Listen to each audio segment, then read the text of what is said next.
Good afternoon, my people. It's a wonderful afternoon today.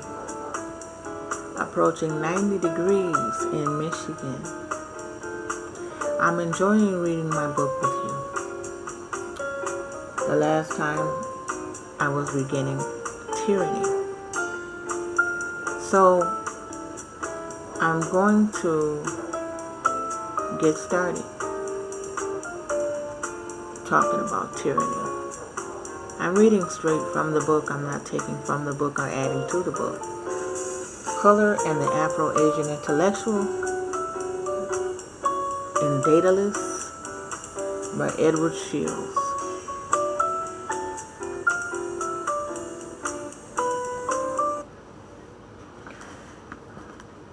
Tyranny is always painful, but tyranny exercised by the ethnically alien, whose ethnic alienness is underscored by the most easily distinguishable color difference, is especially repugnant.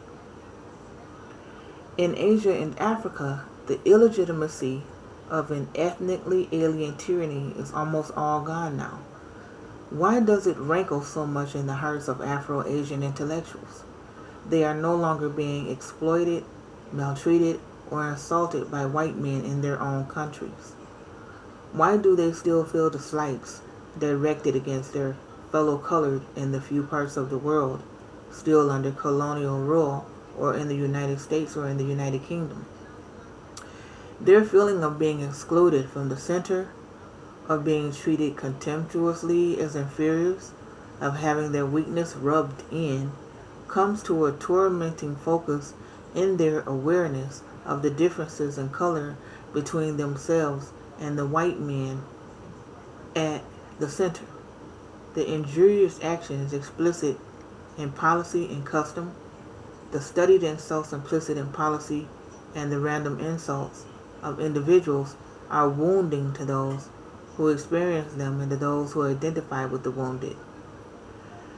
There is certainly much truth in the explanation of color identification that points to the coincidence of patterns of color distribution and patterns of the distribution of power and wealth.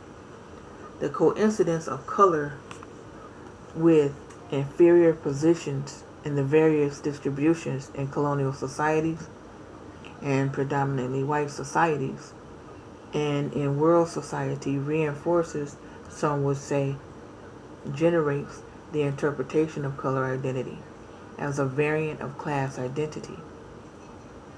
There is truth also in the proposition that color identification arises in part from the assimilation by the colored periphery of the dominant white center's use of the categories whiteness and coloredness. But these hypotheses, valuable though they are, do not provide an exhaustive explanation. Another element should be mentioned, not as an exhaustive alternative explanation, but as a complementary one that deals with a vital phenomenon otherwise excluded from consideration. It is this. Self-identification by color has its origins in the sense of primordial connection with which human beings find it difficult to dispense.